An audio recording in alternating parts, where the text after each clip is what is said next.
সবাইকে স্বাগত জানাচ্ছি আমাদের হাতে থাকা সর্বশেষ আন্তর্জাতিক সংবাদ ও বিশ্লেষণে। আপনাদের সাথে আছি আমি আমির হামজা। একটি ড্রোন যা জিপিএস ছাড়াই নিজে নিজে লক্ষ্য খুঁজে নিতে পারে, 1000 কিলোমিটার দূরে গিয়ে হামলা চালাতে পারে, টানা 7 ঘণ্টা আকাশে থাকতে পারে। আর এখন এই প্রযুক্তি ঢুকে পড়েছে মধ্যপ্রাচ্যের উত্তেজনাপূর্ণ সংঘাতের ভেতরে। একদিকে তুরস্কের এই নতুন মারাত্মক ড্রোন, অন্যদিকে লেবাননে 100 ট্যাঙ্ক ধ্বংসের দাবি, আর ঠিক একই সময়ে হরমুজ প্রণালী ঘিরে ইরানের বড় ঘোষণা।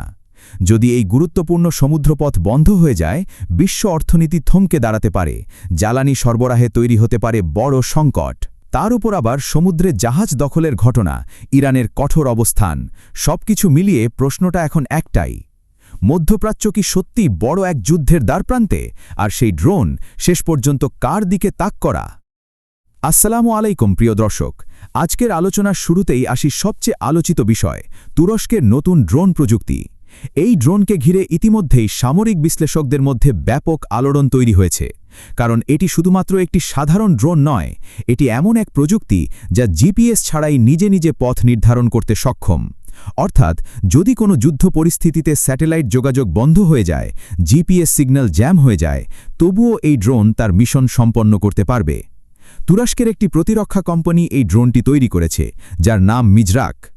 এই ড্রোনের রেঞ্জ প্রায় 1000 কিলোমিটার, যা অনেক ক্ষেত্রে মিসাইলের সমতুল্য। এটি টানা 7 ঘণ্টা আকাশে থাকতে পারে এবং প্রায় 40 কেজি পর্যন্ত ওয়ারহেড বহন করতে সক্ষম। এর মানে কি? এর মানে হচ্ছে, যদি এটি যুদ্ধক্ষেত্রে প্রবেশ করে, তাহলে এটি শুধু নজরদারি নয়, সরাসরি আঘাত হানার ক্ষমতাও রাখে। এখন প্রশ্ন হচ্ছে, এই প্রযুক্তি কার বিরুদ্ধে ব্যবহৃত হতে পারে? এখানে আসছে আরেকটি গুরুত্বপূর্ণ বিষয়। তুরস্কের নেতৃত্ব থেকে এমন ইঙ্গিত দেওয়া হয়েছে, যদি ইসরায়েল তাদের সামরিক অভিযান বন্ধ না করে, তাহলে তুরস্ক সরাসরি হস্তক্ষেপ করতে পারে। এই বক্তব্য কেবল একটি রাজনৈতিক বিবৃতি নয়, বরং এটি একটি স্পষ্ট সতর্কবার্তা।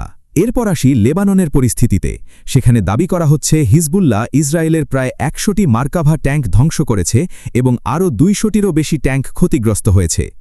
এই সংখ্যাগুলো যদি সত্য হয়, তাহলে এটি ইসরায়েলের জন্য একটি বড় সামরিক ধাক্কা, কারণ মার্কাভা ট্যাঙ্কগুলোকে বিশ্বের অন্যতম আধুনিক ট্যাঙ্ক হিসেবে বিবেচনা করা হয়। এই ক্ষতির আর্থিক পরিমাণও বিশাল, প্রায় $1.3 বিলিয়ন ক্ষতি। এবং এখানে একটি গুরুত্বপূর্ণ বিষয় উঠে এসেছে, এই অস্ত্রগুলোর বড় একটা অংশ যুক্তরাষ্ট্র সরবরাহকৃত। অর্থাৎ এই ক্ষতির আর্থিক বোঝা শেষ পর্যন্ত কার উপর পড়বে, সেটা নিয়েও প্রশ্ন উঠছে।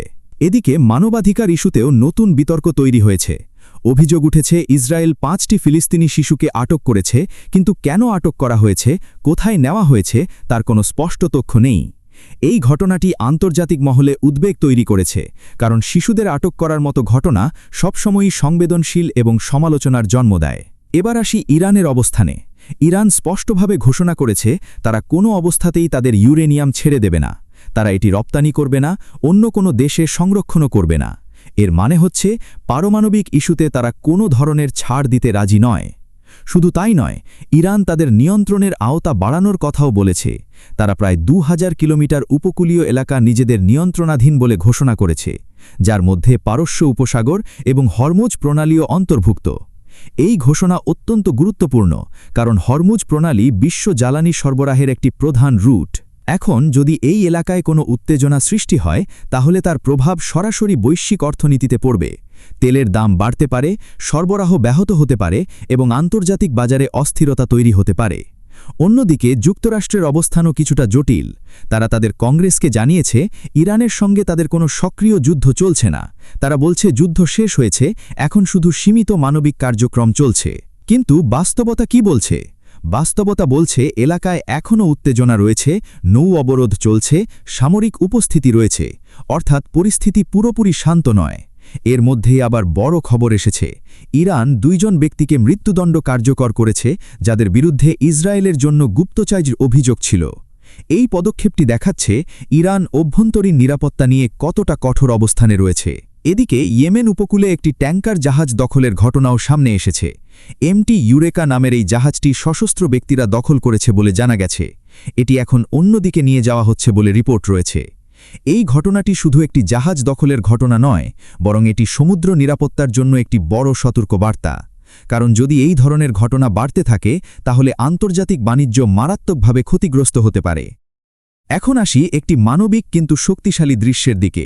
ইরানের একটি তেল শোধনাগারের সিসিটিভি ফুটেজে সেখানে দেখা যাচ্ছে উপরে হামলা চলছে, বিস্ফোরণ হচ্ছে, ধোঁয়া উঠছে, তবুও কর্মীরা তাদের কাজ চালিয়ে যাচ্ছে। এই দৃশ্যটি অনেকের কাছে সাহসিকতার প্রতীক হিসেবে দেখা হচ্ছে, কারণ এমন পরিস্থিতিতে স্থির থাকা সহজ নয়। সব মিলিয়ে আজকের ঘটনাগুলো আমাদের কি বলছে? এগুলো বলছে মধ্যপ্রাচ্যে পরিস্থিতি এখনও অস্থির এবং যে কোনো সময় এটি আরও বড় সংঘাতে রূপ নিতে পারে। কেউ কি পিছু হটবে, নাকি পরিস্থিতি আরও উত্তপ্ত হবে? এই প্রশ্নগুলোর উত্তর সময়ই দেবে। তবে একটি বিষয় পরিষ্কার, বিশ্ব এখন একটি সংবেদনশীল সময়ের মধ্যে দিয়ে যাচ্ছে।